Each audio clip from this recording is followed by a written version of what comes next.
guys, and welcome back to the channel. If you're new here, make sure to hit the subscribe button and ring the notification bell so that you always know when we have another video. And everyone, please hit the like button because it really helps us in the algorithm and helps this information get out to everybody. Now today we're going to be just having a brief video on Meta and what we think about it.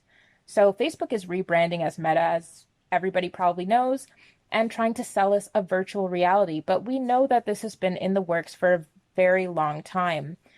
We can go back to movies like Ready Player One, Minority Report, The Matrix, and countless others and see that many of the sci-fi and fantasy movies and TV shows that displayed futuristic technology and virtual realities were not movies, but either informed consent, disclosure, and or training videos. We actually noticed this from a long time ago, and how simple things like the motions to scroll through things in VR or scroll through things on our touchscreen phones were first introduced through movies. And now we have this culminating in the holographic projections that we've previously seen in films being brought to what Mark Zuckerberg deems augmented reality. We won't get into cybersecurity issues like hackers and data breaches, issues around copyright like apps and games and the worlds that you create within Meta and who owns them, etc., or this video would just be way too long. Instead, we're just going to do a brief video, a quick decode, and give you guys some of our first impressions of Meta. Now, what is the meaning behind the word Meta? In Greek, it translates to beyond or after, but simultaneously, Meta means dead in Hebrew. Some cite this as being a grave lapse in judgment, but we know that this has been thoroughly thought out and it's quite intentional. We'll explain. The first thing that we wanted to decode was the Dematria behind Meta and some of the technologies that it uses.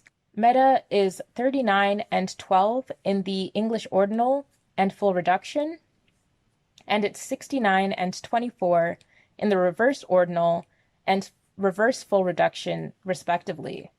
Saturn's English ordinal is 21, the full reduction is 93, the reverse ordinal is 42, and the reverse full reduction is 69. Notice how Meta is the exact mirror of Saturn in every cipher. Saturn's lower aspects manifest as restriction, imprisonment, authoritarianism, and oppression. Saturn is also associated with time, the black cube, El, and Satan. The reflected nature of the values shows that this is backwards. This literally shows the regressive nature of this technology on us as spiritual beings. It's a matrix within a matrix. Not only that, but the word ghost is 24 and 69, like Meta is 24 and 69.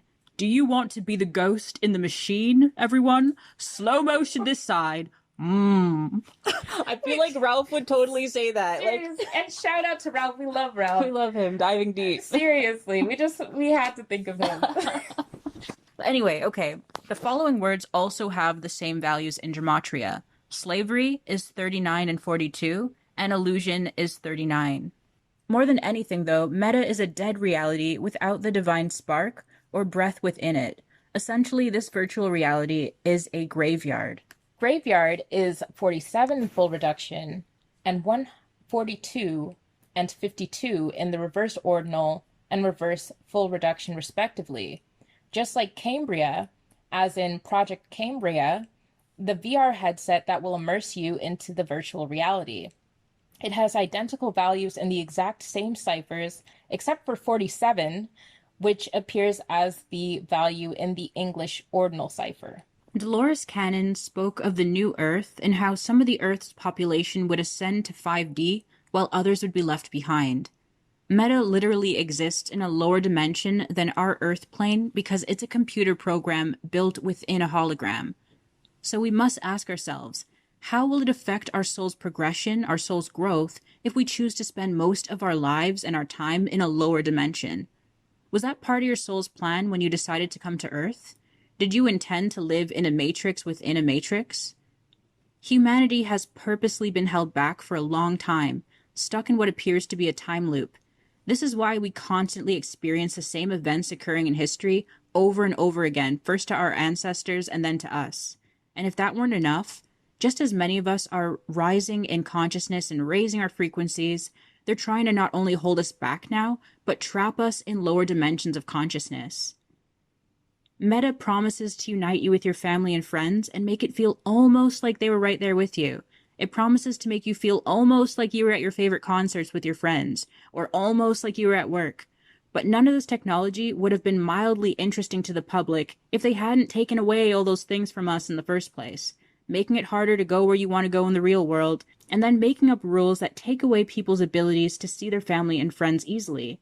These tech companies were more easily able to sell you on this alternate virtual replica of life because they took life away from you, basically. The Facebook whistleblower revealed how the algorithm purposely shows users content that causes anger and lowers self-esteem in some people, including young girls. Those aspects most likely won't be disappearing in the meta world because those aspects actually create more user engagement, which brings in more money. So it makes you kind of wonder, how will this new platform be used to continue these successful and negative effects? This is an easy no for us. Like, I love Earth as it is because I was born into a human body. This is the reality where I belong, not a virtual one that promises to replicate everything on Earth. We already have everything we need in this world given to us by universal consciousness. If we were supposed to live in a virtual world, we would have been born into it. And while I am incarnated on Earth, I aim to enjoy more of nature, meet more wonderful animals, and have more fulfilling relationships with actual people face to face. We have no business living in a virtual world when we've yet to experience all that this world has to offer. Think of it this way: when you're very old, which hopefully we'll all get to be one day, do you want to be happy because you made so many wonderful memories with friends and family? Or do you want to regret all the time you wasted online in fake worlds like Meta and other like video games and stuff like that? One more thing I'll let sit with you is this. The creators of Meta, which reality do you think they'll be living in? The real world or the virtual replica? Spoiler alert, they created the fake world for you. The creators of this world, the wealthy investors, etc., they'll be enjoying life in the real world. If it was so great, they wouldn't even have shared it with you in the first place. And if Meta gains popularity, it'll be sure to open up philosophical questions like what really is reality, if virtual reality can replicate it so well. And certainly people have intellectual conversations about this, lasting hours and hours probably. But trust and believe, like, this confusion of what reality really is, it's to make you confused. Like, the creators of these virtual realities, they're not confused by this. They know what reality is. They'll be living in the real world, but they'll have you speculate on what reality really is. Anyway, maybe this would have worked on us in the past, maybe when we were more impressionable as kids and this type of technology seemed like more of a novelty. Then again, maybe it wouldn't. It just looks wholly unappealing right now. Guys, get out into nature instead. Enjoy the world that you live in and the interactions that you have with your actual friends and families. At the end of the day, though, everyone has their own free will. It's your right as a sovereign soul and a divine being to do whatever you choose to. So if it's your life's journey to go into a matrix within another matrix, then that's your journey. But for us, it's a no. We believe that we incarnated to have a human experience. We were born with everything that we needed to be compatible in the reality in which we reside, so we don't really see a need to seek to live in a virtual one. In the comment section below, definitely feel free to share your thoughts on Meta and virtual realities like it. Do you plan to go there as soon as it launches for everyone, or are you going to just stay far away from it and just embrace the world you live in right now? It's funny because we were checking out the 11-minute Summary, I guess. Yeah, the summary of this whole metaverse and stuff, and the like to dislike ratio was pretty funny. It was 20K dislikes, which we know are real people, to 41K likes. And we know that the algorithm and bots and stuff like that can manipulate likes for certain videos depending on who the video's from and all that. So, I mean, I don't know how many of those likes were real, but those dislikes were real.